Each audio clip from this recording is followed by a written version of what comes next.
Hi friends, welcome.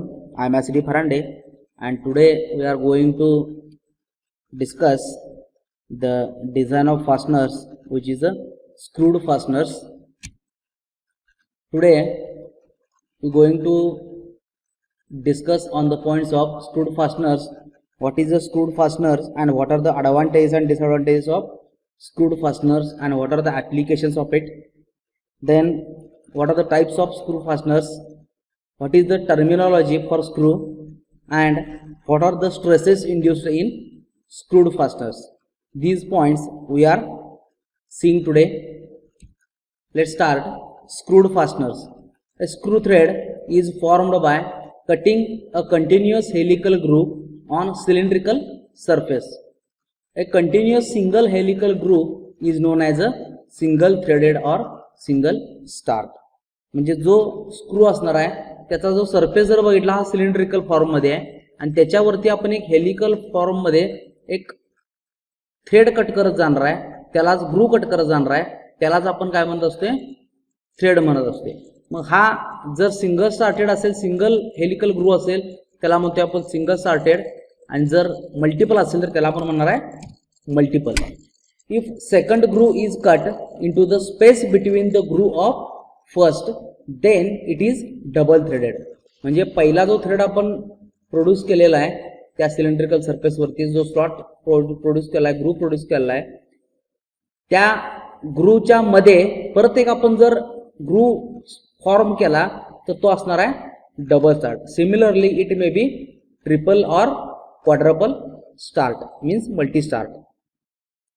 अशा पद्धतीने आपण 2-3 स्टार्टचे थ्रेड प्रोड्यूस करू शकतोय. Screw joints are formed by bolt and nut used for joining machine parts or for fastening, adjustment, assembling, inspection, replacement. Okay, screwed joint हे जे आहेत हे nut आणि बोल्टच्या माध्यमातून सुद्धा आपण बनवत असतोय. जे मशीन पार्ट जॉईन करायला आपण वापरणार आहे, फास्टनिंग करायला वापरणार आहे.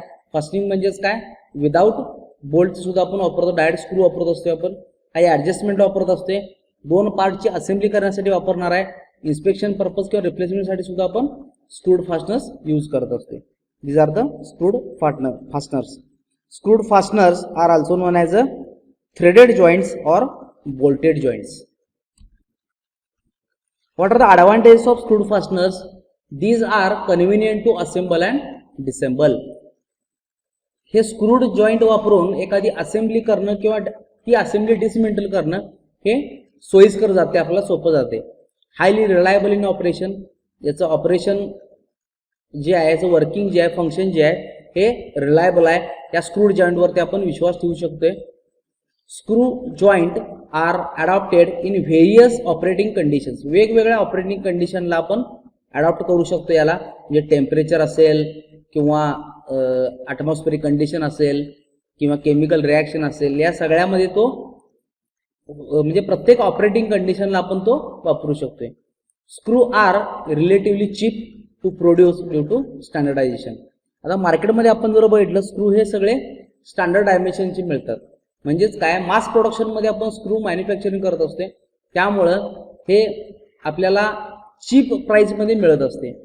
लक्षात आलं, त्यामुळे आपण स्क्रूड फास्टनर वापरत असते. These are the advantages. Disadvantage of screwed fasteners are screwed joints are weaker than welded joint. आता वेल्डेड हा जो जॉइंट आहे हा परमनंट जॉइंट आहे, पण वेल्डेड जॉइंट पेक्षा स्क्रू जॉइंट हा वीक असणार आहे. लक्षात आलं. Screwed joints weakness due to holes the part that are to be joined. Screwed joint हे जे आहेत हे काय म्हणणार आहेत, वीक असणार आहेत. कशामुळं, होलमुळं. ज्या पार्टमध्ये आपण जॉईन केलेला आहे त्या पॉइंटला त्या पार्टला आपण एक होल प्रोड्यूस करणार आहे आणि त्याच्यामध्ये आपण स्क्रू इन्सर्ट करत असतो, पण त्या होलमुळे तो पार्ट वीक होत असतो. लक्षात आलं. म्हणजे सुरुवातीला काय सांगितलं, स्क्रू जॉईंट हा वीक आहे, म्हणजे स्क्रू जो वापरतोय तो वीक असतो वेल्डेड जॉईंट पेक्षा. आणि दुसरं, ज्या पार्टमध्ये आपण स्क्रू वापरणार आहे तो पार्ट सुद्धा वीक होतोय, कारण स्क्रू बसण्यासाठी त्या ठिकाणी आपण होल प्रोड्यूस करत असतो. Stress concentration in the threaded portion of the screw makes them weak. Stress concentration होणार आहे, त्याच्यामुळे सुद्धा तो प्रोडक्ट वीक होणार आहे, आपला तो पार्ट वीक होणार आहे. Locking arrangement is required in case of vibration. जर व्हायब्रेशनला तो पार्ट जर असेल, व्हायब्रेशन जर येत असेल त्याच्यामध्ये ऑपरेटिंग कंडिशनला, तर हे स्क्रूड जॉईंट जे आहेत हे लूज होण्याचे चान्सेस असतात. लूज व्हायला नको म्हणून याला लॉक करणं गरजेचं असते. These are the disadvantages. Then types of screw fastening. First, bolts. A bolt has an integral head on one end and a thread on other head. Bolt म्हणजेच काय, एका बाजूला याला एक हेड असणार आहे आणि दुसऱ्या बाजूला थ्रेड पोर्शन असणार आहे, त्याला आपण बोल्ट म्हणत असतोय. मग या बोल्टचे टाईप जे आहेत त्यातला पहिला टाईप आहे थ्रू बोल्ट. या फिगरमध्ये दाखवला तुम्ही बघू शकताय. It is a cylindrical bar with the threads at one end for the nut and head at the other end. म्हणजे एका बाजूला बोल्ट आहे, बोल्टचा हेड आणि दुसऱ्या बाजूला याला नट अटॅच केला. हे दोन कंपाऊंड आपण या ठिकाणी जॉईन केले आहेत. The cylindrical part is called as shank. It is passed easily through the drilled holes in the two parts to be fastened together. म्हणजे ज्या दोन पार्टला आपण जॉईन करणार आहे त्या दोन पार्ट मधून जो पार्ट आपण इन्सर्ट करतोय तो त्याला आपण काय म्हणतोय, शँक म्हणत असतोय. And clamped them securely to each other as nut is screwed at the threaded end. The bolt is put under tension along its axis. Bolt हा जो आहे हा टेन्शनला असणार आहे. जेव्हा आपण नट टाईट करणार आहे त्यावेळी तो टेन्शनमध्ये असणार आहे. They are also known as machine bolts, carriage bolt और आय बोल्ट. हे सगळे थ्रू बोल्टचे टाइप्स आहेत. नेक्स्ट, बोल्ट मधला पुढचा टाइप जो आहे तो आहे tap bolts. Tap bolts suffer from through bolt since of has threads through out the length. It is screwed in to the tapped hole of one of the part to be fastened. म्हणजेच काय, tap bolt म्हणजेच काय, याला एका बाजूला फक्त head असणार आहे याचा आणि जो शँक आहे दुसऱ्या बाजूला आपण बोल्ट याला लावणार नाही आहे, डायरेक्टली त्या दोन पार्टमध्ये आपण याला फिक्स करणार आहे. म्हणजे यातल्या हा जो आतला पार्ट आहे याला इंटरनल थ्रेडिंग असणार आहे, याला इंटरनल थ्रेडिंग असणार नाही आहे. म्हणजे हा जो मधला पोर्शन आहे हा पोर्शन या बोल्टचा हेड आणि हे जे स्क्रू आहेत या दोन्हीच्या मध्ये आपण त्याला फोल्ड करत असतो. Cap screw. Figure shows the cap screw, various types of cap screws. It is like a bolt without nut.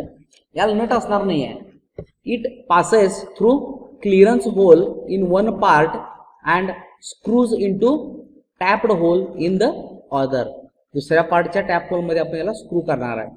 The head which is integral part of the cap screw. Head हा integral part असणार आहे त्या cap स्क्रूचा. Next, studs.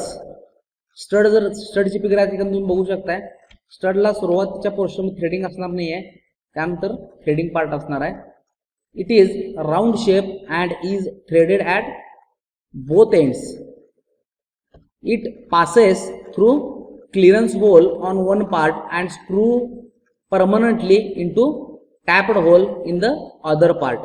A nut draws the two parts together. आपण म्हणत असते stud म्हणत असते. Next, machine screw.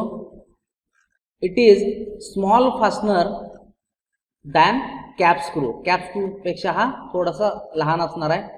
Use with a nut to function in the same manner as bolt or without nut to function as a cap screw. याला आपण nut वापरत नसतोय, लक्षात आलं. डायरेक्टली आपण कॅप स्क्रूचं जे फंक्शन आहे तेच फंक्शन या ठिकाणी घेत असतोय. फक्त कॅप स्क्रूला आपण बोल्ट लावणार, नट लावणार असतो, याला नट आपण लावणार नाही आहे. Set screw. It is screwed into the tapped hole in the outer part, usually a hub. Hub मध्ये हा बसवलेला असतोय. Bears with its point against inner part, usually shaft. हे मोस्टली शाफ्ट मध्ये आपण वापरत असतो अशा टाईपचे. म्हणजे याला हेड वगैरे कुठला असत नाहीये, त्या पार्टचा एक इंटिग्रल पार्ट म्हणून हा काम करत असते. Terminology of screw threads. आता या स्क्रू थ्रेडची जी टर्मिनॉलॉजी आहे ती या ठिकाणी तुम्ही बघू शकताय. या टर्मिनॉलॉजी मध्ये तुम्हाला एक फिगर दाखवलं या ठिकाणी. ही फिगर जर बघितलं तुमच्या लक्षात येईल. या ठिकाणी वेगवेगळे पार्ट्स आहेत. तर कोणकोणते आहेत पार्ट्स? पहिला जो आहे 1 बाय 1 आपण चेक करूया आणि तो काय समजावून घेऊया. First, this is a crest. Crest is defined as the prominent part of thread. हा जर बघितला क्रेस्ट, हा सगळ्यात बाहेरचा जो डायमीटरचा पॉइंट आहे तो असणार आहे क्रेस्ट पॉइंट. याला प्रॉमिनंट पार्ट म्हटलं जाते या थ्रेडचा. Next, root. Root is defined as the bottom formed between two flanks of thread.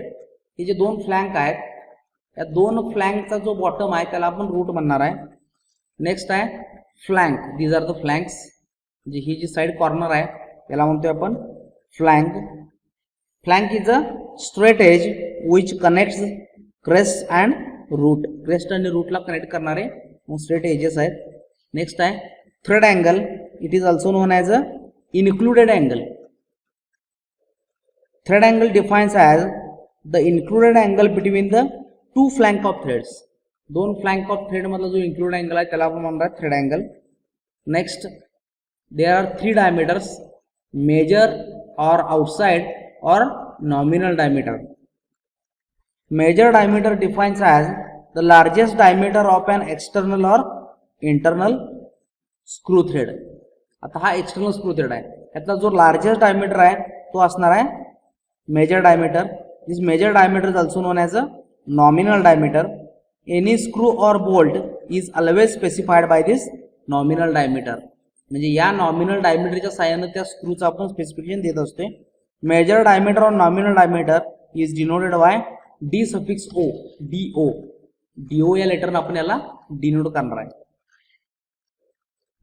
Next, minor diameter. This is the minor diameter. Minor diameter is defined as the smallest diameter of an external or internal screw thread. जो कमीत कमी diameter असेल तो असणार आहे minor. It is also known as a root diameter or core diameter. Minor diameter or root diameter or core diameter is denoted by D suffix C. DC. For V threads, DC is 0.84 DO. हे standard empirical relation आहे ते. Next, pitch circle diameter. This is the pitch circle diameter. Pitch circle diameter is defined as the diameter of an imaginary cylinder which is coaxial with screw axis and intersects the flanks of threads in such a way so that width of thread is equal to width of space between threads. चला, एक imaginary जो circle आहे तो असणार आहे pitch circle. It is also known as a effective diameter. यालाच आपण effective diameter सुद्धा म्हणत असतोय आणि हा रिप्रेझेंट करत असते D suffix P. D P. Okay. Next is the pitch. Here is the pitch. Pitch is the axial distance between a point on one thread to corresponding point on next, means adjacent thread. It is measured parallel to the thread axis. It is denoted by P. Letter P ने आपण represent करत असते आणि हा जो thread axis आहे या ॲक्सिसला हा पॅरलल आपण मेजर करत असते. एका थ्रेडवरचा एक पॉइंट दुसऱ्या थ्रेडवरचा सेम पॉइंट म्हणजे असणार आहे pitch. Mathematically, pitch is 1 divided by number of threads per unit length of screw. Next point is the lead.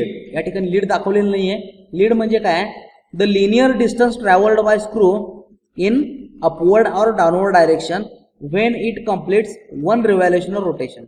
म्हणजे ज्यावेळी एखादा स्क्रू एक कंप्लीट रेव्होल्युशन घेणार आहे त्यावेळी तो किती डिस्टन्स ट्रॅव्हल करणार आहे त्याला म्हणत असते आपण lead. In short, lead is the axial advancement of screw in vertical direction और अपवर्ड और downward when it complete one revolution. एक रिव्हॉल्युशन ज्यावेळी पूर्ण करणार त्यावेळी. मग हा जो लीड आहे हा लीड किती असतोय तर हा लीड पिचच्या बरोबर असतोय सिंगल स्टार्ट थ्रेडमध्ये आणि जर डबल स्टार्ट थ्रेड असेल तर 2 इंटू पिच असणार आहे. चला, या पद्धतीनं. तर ट्रिपल स्टार्ट असेल 3 इंटू पिच. हे पिच आणि लीड मधलं रिलेशन आहे. Next point, hand of threads. First one is the right hand threads. If the helix on outer surface extends from left to right, the thread is called as right hand thread. म्हणजेच जो helix तयार होणार आहे त्या सरफेसवरती, cylinder सरफेसवरती, हा जर left to right जात असेल त्याला म्हणतोय आपण राईट हँड थ्रेड. या ठिकाणी फिगर बघू शकताय तुम्ही. When the nut assembled on screw is given clockwise rotation leading to tightening of joint, then thread is called as a right hand thread. On rotating an anti-clockwise direction, it loosens the joint. The standard screwed joint employs right hand threads. This figure shows the right hand threads, and second one is the left hand thread. If the helix on outer surface extend from right to left, the thread is called the left hand thread. When the nut assembled on screw is given clockwise rotation clockwise rotation leading to loosening of joint, then thread is called as left hand thread. On rotating an anti-clockwise direction, it tightens the joint. म्हणजे anti clockwise रोटेशनला rotate केल्यानंतर तो tight होणार आहे आणि हा जो आहे हा क्लॉकवाइज रोटेशनला टाईट होणार आहे. हा दोन्हीतला फरक असतो लेफ्ट हँड आणि राईट हँड मध्ये. Next, screwed joints are preferred over welded joints. Screwed joints firstly not be loosen during service and secondly to transmit power with high efficiency. That's why these are the preferred over welded joints. Where is the screwed joints are preferred over welded joints? In fasteners, in stow bolts, in machine bolts, in automobile components, cylinder head of engines, structural bridges, pressure vessels. These are the examples of screwed joints are preferred over the welded joints. Then what are the forms of threads? There are mainly two types of threads. First one is the triangular or V-type thread, and second is the square thread. All V threads have inclined flanks making an angle between them, but the flanks of square threads vertical and parallel to each other. हे आपल्याला माहित आहे. Where थ्रेडचे जे angle आहेत, V थ्रेडचे जे angle आहेत, हे inclined असणार आहेत आणि ज्या ठिकाणी हे दोन स्ट्रेट लाईन मीट होणार आहेत तो असणारा रूट पॉइंट असणार आहे. पण जर इन केस आपण स्क्वेअर थ्रेड बघितलं त्या ठिकाणी व्हर्टिकल लाईन असणार, व्हर्टिकल थ्रेड्स असणार आहेत, लक्षात आलं, जे एकमेकाला पॅरलल असणार आहेत. मग असे कोणकोणते टाईपचे थ्रेड आहेत? तो पहिला जो आहे तो आहे विथवर्थ थ्रेड, त्याला आपण म्हणत असतो BSW thread, acme thread, buttress thread and square thread. These are the examples of these threads. Another thread is the knuckle thread. Here is the figure given of knuckle thread and unified thread. This is the unified thread. Next, then question arises, why V threads are preferred over square threads, or what are the advantages and disadvantages of V threads over the square threads? म्हणजे square थ्रेडच्या ऐवजी V thread का वापरायचे असा जर question आला तर त्याला advantage सुद्धा आहेत आणि डिसएडव्हान्टेज सुद्धा आहेत. जर ॲडव्हान्टेज आपण बघितलं V थ्रेडचे, V threads are used in bolts, studs, nuts, tab bolts, etc. to tightening the parts together. V threads offer greater frictional resistance to motion while rotating screw or nut in fasteners than square threads. Therefore, V threads are preferred over square threads for fastening purposes. V threads are stronger than square threads because root thickness is the greater.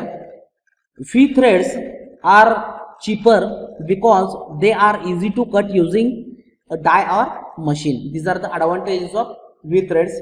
And disadvantages of V threads are V threads are not suitable for power transmission. Power transmission मध्ये आपण V threads वापरू शकत नाही. V threads have one component of force which acts perpendicular to the screw axis. It causes bursting action on the nut and increase in friction, whereas square threads are ideal for power transmission because they do not have any component of force perpendicular to axis. Because of this, we don't have uses the V threads. Then what are the stresses induced in the screw fasteners? First is the initial stresses due to screwing up. म्हणजेच screwing आपण ज्यावेळी करणार आहे त्यावेळी जो stress असणार तो initial stress असणार आहे. Bolt is design for direct tensile stress. A very high factor of safety is taken to tightening stress. In that tensile due to stretching of bolt. Bolt जो स्ट्रेच होणार आहे त्याच्यामुळे जो होणार आहे तो असेल tensile stress. The bolt are designed for direct tensile stress with large factor of safety. The initial tension in the bolt is the Pi is equals to 2840 DO Newton, where Pi is the initial tension in bolt and DO is the nominal or major diameter of bolt. This value is taken for bolt to make the joint fluid tight. The small diameter bolts may fail during tightening therefore smaller diameter less than M16 or M18 are not permitted in making the fluid tight joints. म्हणजे leakage व्हायला नको अशा पद्धतीचं joint जर पाहिजे असेल आपल्याला तर M16 किंवा M18 पेक्षा कमी आपण वापरू शकत नाही.